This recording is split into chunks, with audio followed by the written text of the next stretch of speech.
Emil. And 3, 2, 1, just statement. You From beginning. from the top. It's only a paragraph. Okay. So from beginning I didn't okay. Yes, Once in yes. London there lived a person, Mr. White. He was archaeologist. He always wanted to go to Africa to see gigantic monkey called the Globagonius monkey. He wanted to see her because there was a legend that this monkey had a paw that weighs as much as two of her body. His time was going, and he hadn't earned enough money to find people that would be at his team and go to Africa to find the Globagonios monkey, only because of her paw. He understood that it won't be easy because in the wilderness there were only 13 Globagonios monkeys. When he looked for people that would like to go with him, he thought of Surgeon Mayor and scientist from India, Bob. Mr. White called this operation In Search of Monkey Paw. The day before flight to Africa, Mr. White watched news on the TV, and there was said that really rare Globagonius monkey was hunted off. Mr. White was really sad. I wrote like sad. But time was going, and he forgot about this monkey. The end.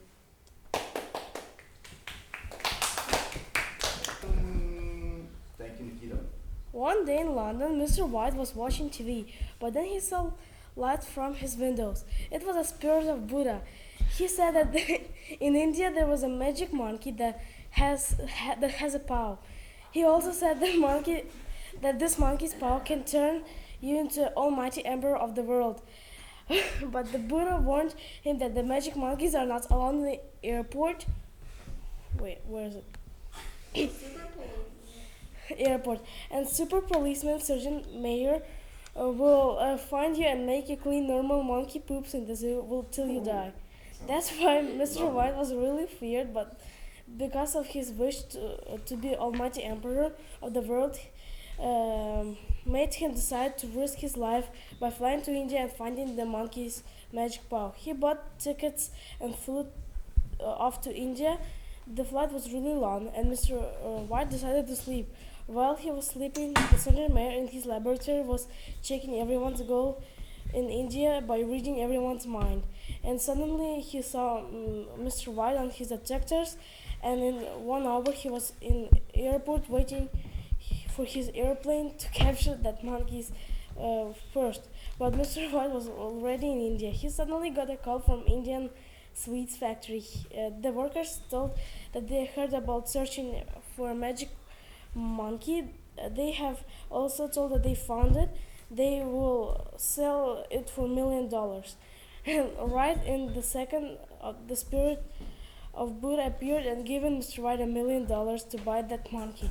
In 2 hours, Mr. White was already waiting in departure back to London but suddenly Sergeant Mayor ran to catch Mr. White, but it was too late. The airplane was already in the sky 200 meters above the ground. So the mayor started crying and ran to his mom that was supporting him all the way. And at that time, Mr. White was already in London, became an almighty emperor of the world. Terrific. How did we get to that Indian sweets factory? How did that's a bit random, isn't it? Yeah. So you had this idea, right? But then you didn't know how to incorporate that factory word? Yeah. It happens. All right. Thank you very much. Go on. Go ahead. Once there was a very rich man named Mr. White. He owned a factory in Monkey's Paw, London. One of the factory workers was a very poor little girl named India. Her father, the sergeant major, had abandoned her when she was a baby, and her mother had died 3 years ago, leaving her poor and homeless. It took her a year to finally work up the courage to start working at the cursed factory. That meant a year of starvation. The legend went that there was a young girl named India, her namesake. Her father had a flair for picking brilliant names. India's half-brother was named Danger. Had made a wish that she would never feel despair or fear again. It worked, but not in the way she wanted. The only way anyone could never feel despair or fear is if they do not exist. So she was turned into a pile of sweet-smelling roses right in the middle of the factory and never felt anything again. At least, that's how the story went. India didn't believe it, because there was no one to make the wish to. It didn't make her any less freaked out, because there was another story about their creepy boss. But that's another story. Ooh, foreshadowing. Yay. Hey, real quick, Krista, if you have to pick between these 11 words, which 2 words were the ones that really, say, influenced or drove the direction of your interpretation? Because I really like what you did here. Probably curse and wish. Curse and wish. And this story, I'll tell you, is very close to the story we're going to be reading in class. And those 2 sort of opposing words, which is good, wish or curse? Wish. It's interesting. And your story is very much in line with what we're going to be reading today. Okay. There was once a young man named Mr. White. He was full of fear and made a wish to move from London.